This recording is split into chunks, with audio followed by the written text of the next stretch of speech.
Hello and welcome back to WhitTips. Today we're going to be bringing together a collection of videos on Macbeth and the supernatural, and we're going to be looking at how we might prepare for a GCSE style assessment, whether that be in class or in our actual GCSE examinations when they occur. So first of all, let's start by looking at the assessment objectives. There are three main assessment objectives, AO1, AO2 and AO3, and they break down as follows. Your first one, AO1, is about your response to the question and to the task that's set, so it's very important that you read that, and we'll talk about that in detail today. And also about your use of the text, so your use of quotations, your knowledge of quotations, your knowledge of the events and the characters and the plot within the text as well, and making sure that you bring those and embed those in as fluently and as naturally as you can within your essay. The second one is all about the writer's methods.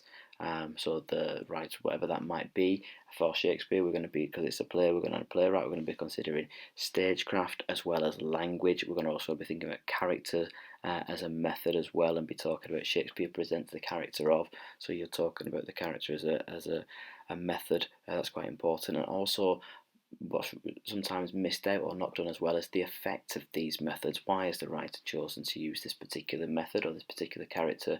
What is it that they're representing? What is it that they're symbolising? And don't forget imagery. What's the image? How is it created? So the image might be an image of evil, it might be religious imagery. How is it created? Through the metaphor, through this adject, through this semantic field, through this syntax, through this character again, through this theme. So we're bringing those in as well, but don't forget imagery, that's very important. And the third one, assessment objective 3, is about context, and it's about the writer's ideas as well. It's understanding that this text is a physical construct, it's been constructed for a particular effect. What is the agenda of the writer? What does the writer, in this case Shakespeare, want you to think about what the question is that's been set? Okay, so that's very important. What are the writer's ideas and aims?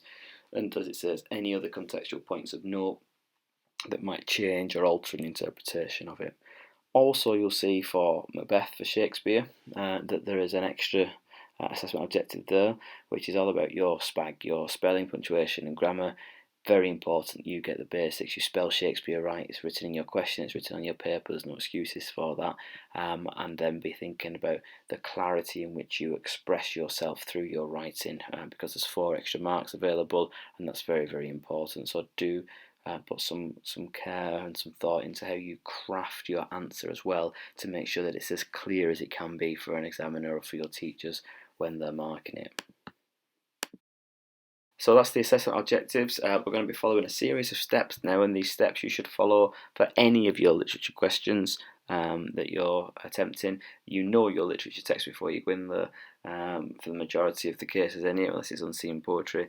What you don't know is your question. So your first step for any of your literature questions is to spend some time reading carefully, not just reading but annotating the question.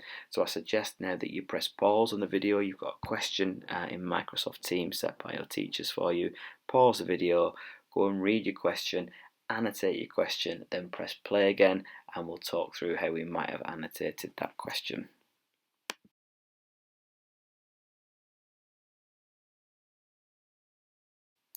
So for this question then that you've read and you've annotated, you've got a little bit of text before the extract, you've got your extract, and then you've got the question.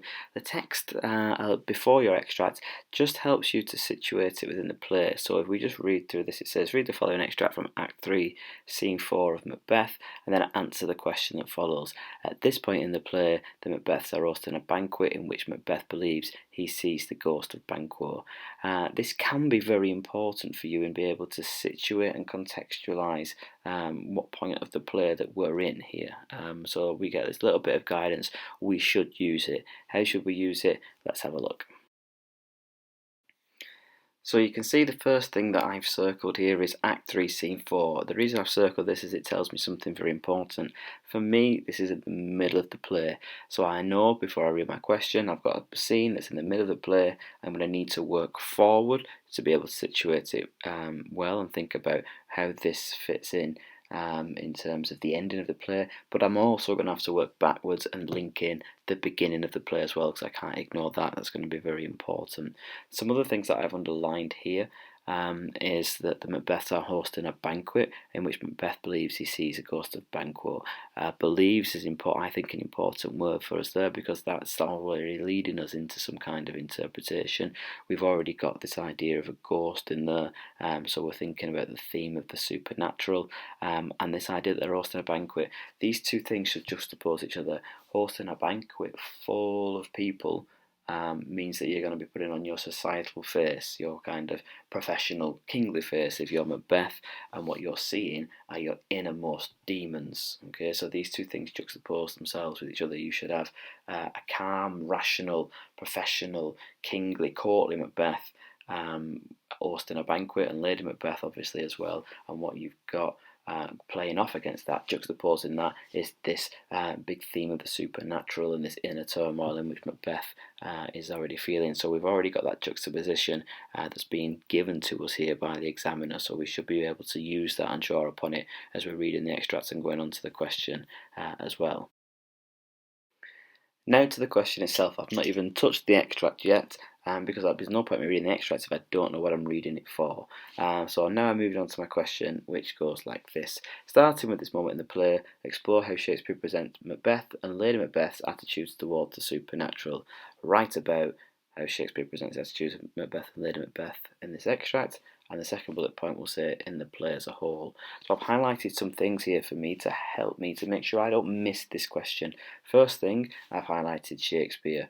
1, if I need it, to remind me how to spell it. 2, to remind me that this is a constructed text and I should be talking about it and talking about the writer behind it and be thinking about assessment objective 3 as I'm thinking about assessment objective 1 and 2 as well. The bits in purple here, Macbeth and Lady Macbeth's attitudes towards the supernatural, the purple bits are important because it's telling you two characters here, Macbeth and Lady Macbeth. That means within your response you must talk about both characters and what comes after it, attitudes. You can't just talk about one, because if you do you might be penalised for doing so, or not rewarded for fully exploring the task, and therefore be capped off at assessment objective 1. So this is about both characters. So if there's a question and it's got two characters in there, make sure you pay fairly equal amount of time in your essays to each character. And the last bit there is the attitudes towards the supernatural. That's the question, attitudes. That should be, and attitudes and supernatural should be running through every paragraph and every point that you're making within your essay. And the last two bullet points are just important because it reminds you that you're talking about the extract and you're talking about the play as a whole. There's no right or wrong way to do this. If you want to start with the extract, you can do. If you want to situate your extract into splitting it up beginning, middle and end, you can do. If you want to try and integrate it into each different point from beginning, middle and end, you can do. There's no right or wrong way to plan. It's just making sure that you do spend some time really reading the question and really thinking about what you're going to say before you start to commit ideas to the page. So once you've read your question and you've annotated your question and you're happy with it, your next step is to then try and annotate the extract and pick out the parts of the extract that you think are going to be relevant to the question. So again, pause the video, back to your extract, start to annotate it, come back, press play, see if you've picked out things that are similar to what we found.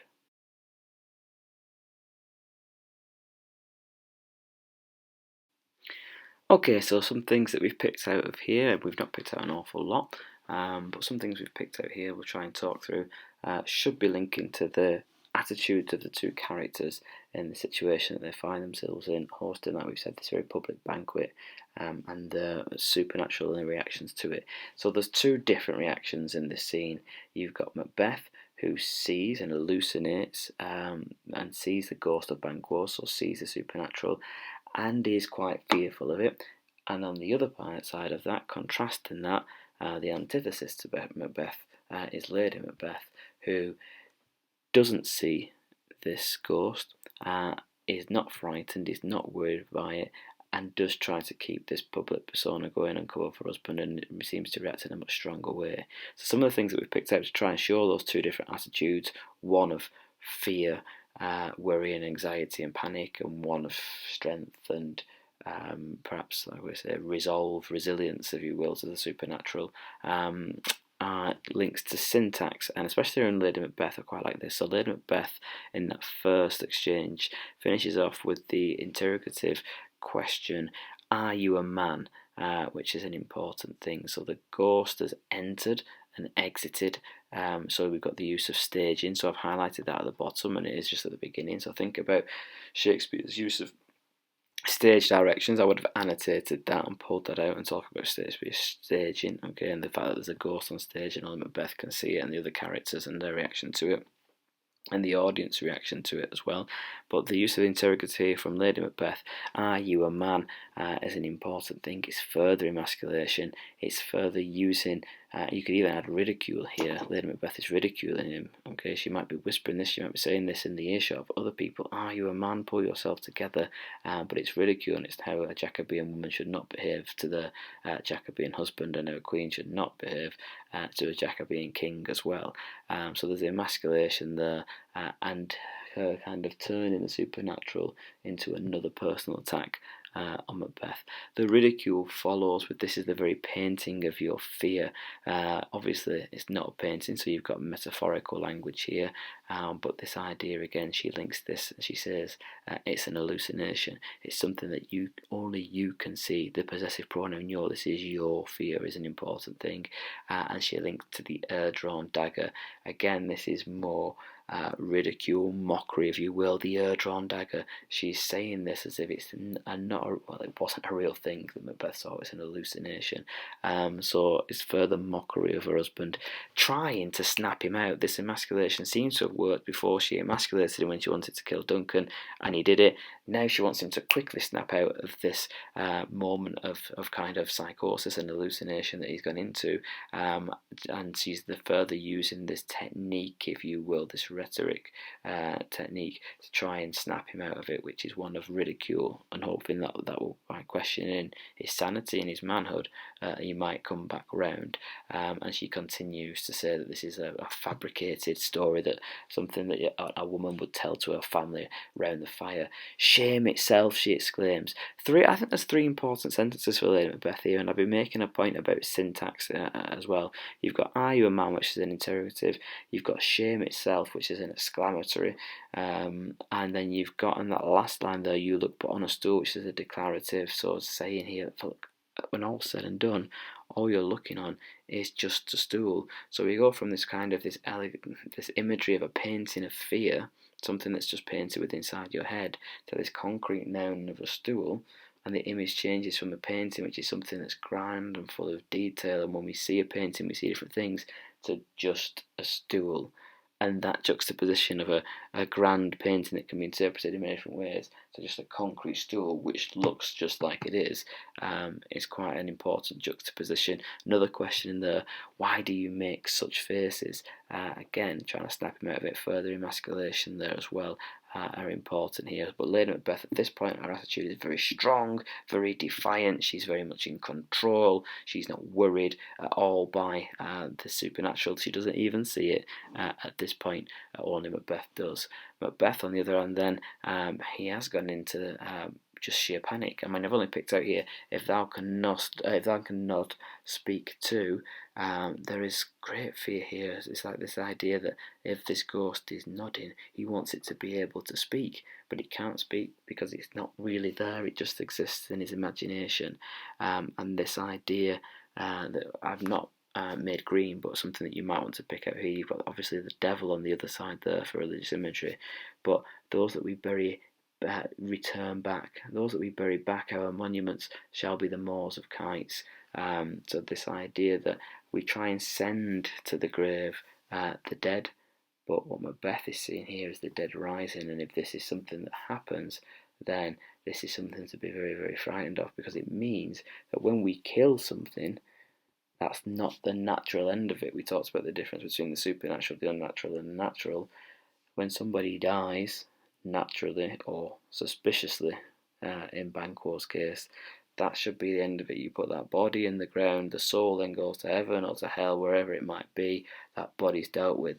What Macbeth sees before him here, in this hallucination of the ghost of Banquo, is something that's returned from the dead. And that's exactly what a ghost is. It's something that's returned from the dead here. and therefore it must be dealt with again. He's dealt with Banquo physically once, killed him, that should be done, but here is this return. Here is this image of Banquo again, sat in his chair, like the witches kind of predicted, and that causes him mental and emotional fear, and that's what it is. That's what the supernatural symbolises here. It's this sin, if you will. Shakespeare uses it as a sin, a return of sin. Your sins don't die and are not buried in the ground with the body. Your sins live with you, and Macbeth's sins are already living with him here. Lady Macbeth's are yet to come. Your next step then, step 3, once you've spent some time going through and annotating your extract, and you may have picked out very different things in your extract, and you may have annotated it in a very different way. To me, it doesn't matter. The thing is that you're following these steps to try and make sure you don't miss any opportunities, and then what you actually get down is the most important thing, and it's clear in your mind what you're trying to say about this play. So you might differ in how you do some of the things that we're doing today, or what you pick out to choose to talk about. That's absolutely fine, but these steps are there to try and avoid you missing out on any marks or opportunities, or not being clear at any point. So step 3 then, once you've annotated your question, annotated your extract, is to think about the rest of the play. The easiest way in which you can do this is to break the play up into 3 chunks: beginning, middle and end. We've said, because we've been very kindly given that Act 3 Scene 4 reference already, that this scene with Banquo's ghost is in the middle of the play for us. Where you draw your distinction in the beginning, middle and end is entirely up to you, and how you break this play down is entirely up to you, but this is a nice way to follow. So think about now Macbeth and Lady Macbeth's attitudes towards the supernatural in the beginning, in the middle and the end. What quotes, what scenes from the text for AO1 can you remember? Try now, pause this video, make some notes. What would you say about the beginning of the play, the middle and the extract where you're going to weave that in, and the end? And also in red at the bottom here, I think this is very important, never to lose track of this. What is Shakespeare's aim by showing you the different attitudes at each point in the play? Don't forget to keep a track on that, so you're not just saying what happens, you're not just saying how it happens, but you're saying why. This is why Shakespeare did it. And again, those people that say why will do considerably and significantly better in their essays and their responses. So press pause, have a go, beginning, middle and end, make yourself some notes, press play again, and we'll compare what we've got.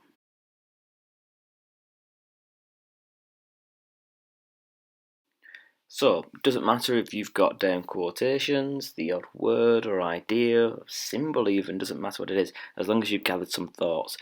Here are some things that I've picked out, and I've split mine up per character. So I've got Macbeth's attitude and Lady Macbeth's attitude. So Macbeth's attitude at the beginning of the play towards the supernatural is one of intrigue. He's willing and receptive to the witches when he meets them, even inspired by them. I say here, his black and deep desires that we talked about. Stars hide your fires, they're not lights, him have black and deep desires. It's a nice quotation, I thought, that would fit with this idea that he's somebody that's open. His attitude is one that's open and willing to the supernatural. Also, I've said that the supernatural becomes a kind of catalyst for Macbeth. Catalyst slash excuse, you could debate this if you wanted to. Really, he uses it as a catalyst, but it is an excuse because within him is already these inherent evil ideas, tendencies. We've seen that on the battlefield for him. He's ambitious and power hungry, but not really sure how to use it, and the witches kind of give him that confidence, perhaps, or purpose in which to use some of these things, and they tempt him in, don't they, with honorifics, with titles, with the Thane of Cawdor promotion, King hereafter, ultimate power. So they go for the big one here to be able to tempt him in, and he falls for it completely. So you might say that he's foolish, he's naive to fall for this, but he does. Lady Macbeth's attitude at the beginning of the play is different. I'll just put underneath, because I think this is important, that they meet the supernatural. Well, that doesn't mean the witches, but we're introduced to them and their supernatural tendencies and beliefs differently, not together, because they have very different attitudes. Lady Macbeth's attitude is that she believes she can control the supernatural. She can manipulate the supernatural just like she can manipulate Macbeth. Come on, you spirits, change me.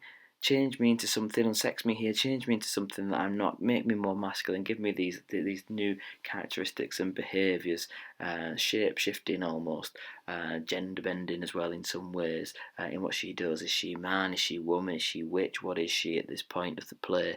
It's quite important to think about her and her character as well, what Shakespeare's trying to say about her femininity, her Jacobean femininity, and how she transgresses that physical female boundary, if you will, into something else potentially. So she thinks she can manipulate it, like she can manipulate her gender, like she can manipulate her husband, but we know later in the play that this is a falsehood. Okay, so she also talks about these metaphors of blanket of dark and thick night, and Macbeth. Again, you can link back to colour and light and dark, and talk about the supernatural, how the supernatural ignites the dark tendencies that lay kind of they're already there and present within the Macbeths, but the supernatural gives them an excuse to come out. And then in red, I've talked about Shakespeare suggesting the supernatural here, and the witches in particular. They prey on the vulnerable. We can link to this idea of that, what we talked about in the first video of the witches, about this mischief following anger. It's just mischief to the witches. That's what they do. They cause chaos, and they love to cause trouble, and they do so by upsetting it at the very top and the very high level within Scottish society here, by again interfering with the divine right of kings, interfering with God's choice and religion, and therefore we should be very wary and very fearful of the supernatural, is what Shakespeare is trying to say here. But the kind of cunning witches, clever, intelligent witches, because they prey on the vulnerable, they see the Macbeths, they see the lack of whatever it might be, power, children, love in this toxic relationship they have, and they exploit that. Okay, so the ever opportunists are the witches within Macbeth. So I've been making some points about their attitude and some things that Shakespeare's saying, using some of these quotes and ideas for my first paragraph or first couple of paragraphs. In the middle of the play, then, I will be making my first change. I will be talking about how Macbeth's attitudes have gone from one of curiosity, intrigue, willingness, changed ever so slightly into this one of fear now. The supernatural represents fear. Before he commits his grave sin of regicide, and then the homicide of his best friend, Banquo, he starts to have these hallucinations. So we move from the witches to hallucinations to Macbeth. We've got the famous, and don't forget methods, we've got the famous quotation, this is a dagger. We've got this rhetorical question that Macbeth asks himself, that we could link to. We could talk about the image of the dagger as a symbol. We could juxtapose that dagger with the sword from the beginning to show the change that the supernaturals had upon Macbeth. So don't forget to be linking quotes in as they enter your head as well. We've also got the use of stage directions here. Enter Banquo's ghost, then the ghost vanishes. We can bring in our extract here, link into a slightly and widen that scene out a little bit there. The gory locks of the ghost, how this is a violent, horrific, horrifying figure, terrifying figure, that we see in this ghost here, and all Macbeth wants it to do is nod and to show more humane, more human behaviour, so that he can kind of deal with it, and he compares it to a host of animals and things like that, but he wants to be able to deal with it, and he can't. This hallucination, the dagger, and the air-drawn dagger, and the ghost, the symbols of sin, I suppose. Pre-crime, post-crime shows that actually supernatural sin is within Macbeth, and that caused him to fall into this kind of psychotic state. Sometimes he's very, almost bipolar, if you will. He's very up and down throughout this play, and it takes him almost to the end to kind of to reach some kind of balanced point. So that's quite an important thing to talk about Macbeth, and we weave our extract in there. Lady Macbeth, we've already talked about in the extract. She still believes here, there's not much change in her, that she can control the supernatural, that she's powerful, that she's strong, that she's resistant to it. As Macbeth succumbs to it, Lady Macbeth is resistant to it, and therefore her character juxtaposes that. Are you a man? She says. We talked about you look upon a stool, the emasculation, the syntax that we've already talked about, and the use of language to ridicule Macbeth here, about putting on this public face. So even if there is supernatural elements to this, remember, look like the innocent flower, be the serpent underneath, on all the metaphors about books, and keeping your public face on, no matter how you feel privately and within, is an important thing that Lady Macbeth can manage at this point better than Macbeth. I've put here at the bottom for Shakespeare. He exposes how the supernatural can disturb one's psyche, creating both fear and ignorance. And we've already mentioned this, that symbolise sin. The ignorance is an important thing here. Lady Macbeth is ignorant to some degree to her husband's suffering. She doesn't see the warning signs, that the guilt of his actions have caused Macbeth, but it is coming to her, okay? And when it does hit her, it's equally as hard as it's hit Macbeth. But at this point, she's ignorant and resistant to it. She's not succumbed to it like Macbeth has. Okay, so that's an important point to keep that juxtaposition between the characters, I think, and their attitudes to the supernatural at this point. Doesn't mean that they're not going to end up in the same place by the end of the play. For the end of the play, then, I'm still going with this idea of planning Macbeth's attitude, Lady Macbeth's attitude, to make sure I don't miss out on anything as I try and cover them throughout the play. So Macbeth's reliance and dependence on the supernatural is played out. He, at the beginning, where the witches approached him, he now, by the end of the play, is seeking them out himself. And I just make that point because then I want to switch back to Lady Macbeth.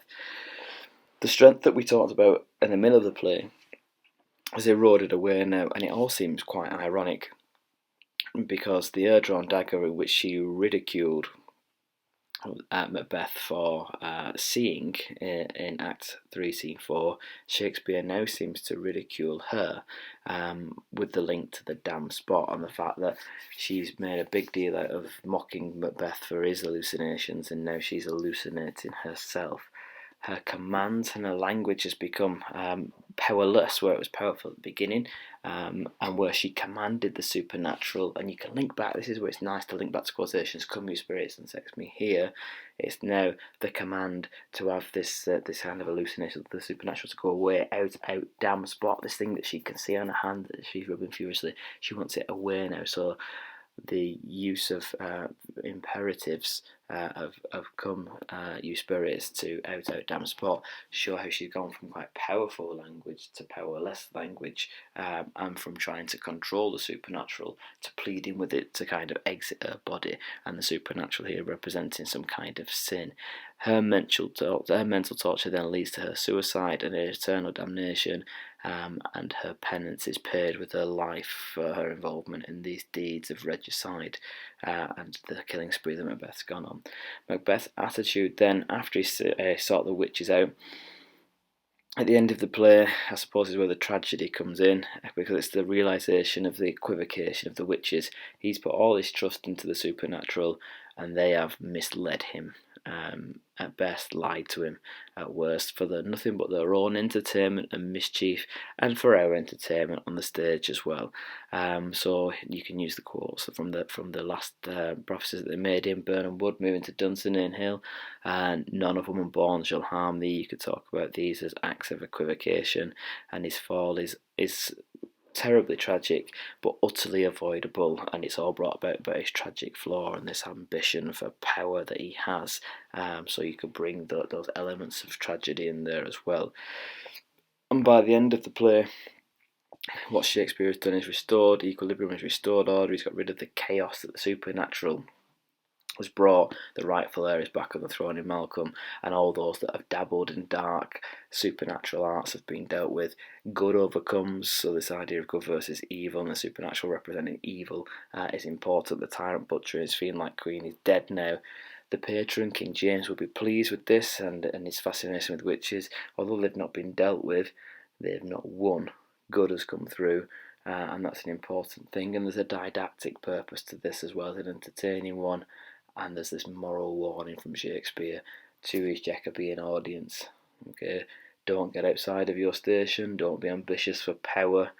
Don't get involved in supernatural arts or whatever it might be, because ultimately it will lead to your downfall and maybe even your death. Okay, so there's that final societal and individual warning to each of his audience members there. So you've got all your thoughts down, you're about to start writing. The most important thing just before you do start writing is to think about your argument.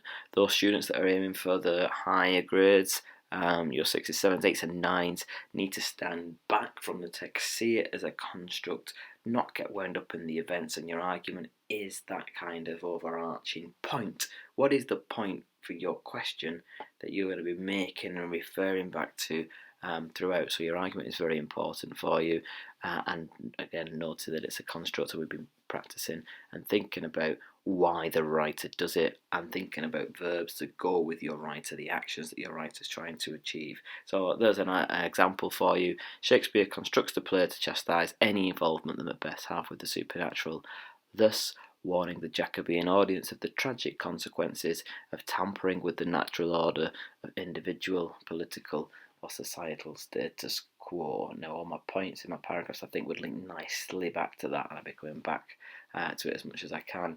Try in your arguments, try different things, see what works for you. You could have a quote from the play that kind of underpins everything. You could have a metaphor that you've built for your argument that you keep going back to. Whatever works for you, as long as you've got a clear argument, it's running throughout, as is the question, and in most paragraphs you've got the words Macbeth or Lady Macbeth, and you've got attitudes and supernatural. They're the main things there, and they should run like a plumb line right through your argument. Final thing then, some tips to think about when you're doing your next assessment. Make sure you read the question carefully. Like we said, follow these steps as you can. Do not stray from that question. Don't make up your question that you want to answer. Make sure you answer the question that's on the paper. That's very important. When you form the argument, brilliant, but make sure you're linking it back and it's driving your essay on, especially for those top grades. Use lots of quotes, embed them, but be referring forward, linking quotes together from different points in the play to really hammer on points. That's very important. And within your quotes, be looking for that imagery. And within the imagery, how it's created for the writer's methods. Their religious imagery through the metaphor, through the semantic field, the emasculation through syntax, and the interrogative and the declarative. And you can bring those things together for methods as well, but imagery is very important for you. Make sure you're talking about that. And the last tip, make sure you're saying and remembering these 3 words, and this could be throughout your entire essay, this could be within your paragraphs, within your points, however you want to put it in there, but what is it that you're saying that links back to the question? What is it that the writer's saying? How are they saying it? Through what language? And why that language? Okay, or why? What? You've got an interrogative question here. How is it being presented? Well, then you might want to talk about the ridicule of Macbeth. Why? Because it's exposing that Lady Macbeth is a manipulative character that can manipulate her husband into doing things by talking to him in a certain way and exploiting his fear of the supernatural in certain ways as well. So make sure you remember those what, how, whys, because that's super important for you as well. And good luck in your next assessments.